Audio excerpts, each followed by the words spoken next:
کیا آپ نے کبھی سوچا کہ خالق کائنات کی رحمت کب نازل ہوتی ہے؟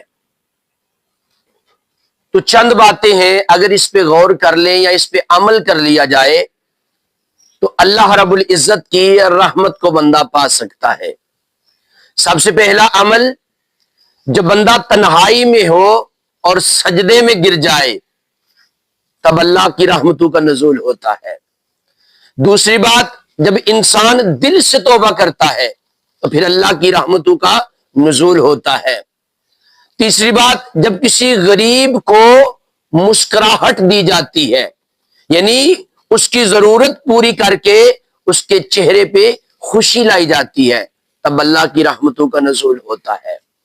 اور جب اللہ رب العزت کے محبوب کی ذات پر درود پاک پڑھا جاتا ہے تو پھر اللہ کی رحمتوں کا نزول ہوتا ہے۔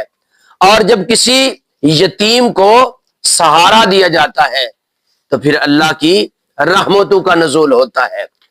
تو رحمت کے دروازے رب کائنات کے ہمیشہ سے کھلے ہوئے ہیں، صرف دستک دینے والے دل کی ضرورت ہے۔